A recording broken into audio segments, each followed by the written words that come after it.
নমস্কার বন্ধুরা, SSC upper primary শিক্ষক নিয়োগ সংক্রান্ত আরও একটি গুরুত্বপূর্ণ আপডেট তথ্য নিয়ে হাজির হয়েছি। আপনারা জানেন যে এসএসসি আপার প্রাইমারিতে দীর্ঘদিন ধরে নিয়োগ প্রক্রিয়া বন্ধ রয়েছে। চাকরিপ্রার্থীরা দীর্ঘদিন ধরে তাদের গান্ধী মূর্তির পাদদেশে বিভিন্ন রকমভাবে অনশন এবং ধর্ণা করেছেন। যদিও এখনও নিয়োগ হয়নি, সেটা কোর্টে একটি মামলা ছিল, যেটা মামলাটি আজকেরই একটা ডেট ছিল, সেকেন্ড হাফে হওয়ার কথা ছিল, এবং সেই মামলার কী আপডেট তথ্য আসছে সেটা অবশ্যই আপনাদেরকে জানাবো। আপনারা অবশ্যই চ্যানেলটিকে সাবস্ক্রাইব করে ভিডিওটি লাইক করে দিন এবং চলুন আজকের হাইকোর্ট চত্বর থেকে ঠিক কী আপডেট পেলাম আমরা এই আপার প্রাইমারি নিয়োগ সংক্রান্ত।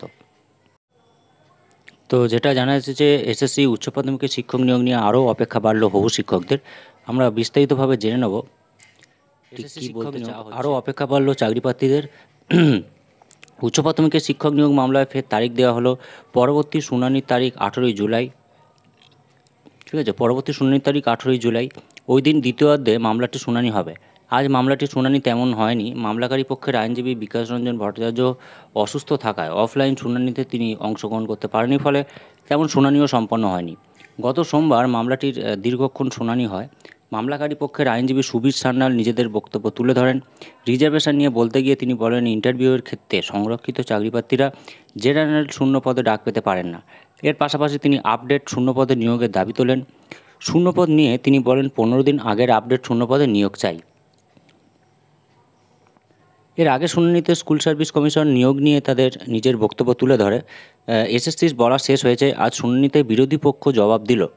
আপার প্রাইমারি পরবর্তী শুনানি ফিক্সড ম্যাটার হিসেবে রাখা হয়েছে। বেশ কয়েক হাজার চাকরিপ্রার্থী আদালতের দিকে তাকিয়েছিলেন। আপার প্রাইমারি মামলা শুনানি নিয়ে হতাশ রয়েছেন চাকরিপ্রার্থীরা। দীর্ঘ 10 বছরের নিয়োগ যন্ত্রণার কবে হবে অবসান, প্রশ্ন তুলছেন খোদ চাকরিপ্রার্থীরা। সরকারের সদিচ্ছার অভাবে থমকে রয়েছে নিয়োগ প্রক্রিয়া। ক্ষোভ প্রকাশ চাকরিপ্রার্থীদের। নিজেদের প্রাপ্য আদায় করতে রাজপথে বারে বারে আন্দোলন করেছেন চাকরিপ্রার্থীরা। তবে নিয়োগ প্রক্রিয়া দীর্ঘ 10 বছরেও শেষ করা যায়নি। চাকরিপ্রার্থীদের দাবি, প্রথম কাউন্সেলিং পরে দ্বিতীয় কাউন্সেলিং শুরু করতে হবে এবং যোগ্য প্রার্থীদের নিয়োগ করতে হবে। উচ্চ প্রাথমিকে প্রায় 9,000 প্রার্থীর স্কুল বাছাই অর্থাৎ কাউন্সেলিং প্রক্রিয়া শুরু হয়ে গেছে। যদিও দ্বিতীয় দফার প্রায় 2,000 প্রার্থীর কাউন্সেলিং প্রক্রিয়া বাকি আছে। এবং নিয়োগ প্রসঙ্গে এক চাকরিপ্রার্থী জানান, উচ্চ প্রাথমিকে প্রায় 14,339টি শূন্য পদের মধ্যে মেধা তালিকায় নাম উঠেছে 13,334 জনের। এর মধ্যে 8,900 জনের প্রথম কাউন্সেলিং হয়েছে, দ্বিতীয় কাউন্সেলিং বাকি আছে, ফের তারিখ দেওয়া হয়েছে। আজ এই যে উচ্চ প্রাথমিকে নিয়োগ সংক্রান্ত মামলার পরবর্তী শুনানি হবে ডিভিশন বেঞ্চে এবং সেটা 18ই জুলাই হবে। আজকে 10 তারিখ, আবার এক সপ্তাহ পরে।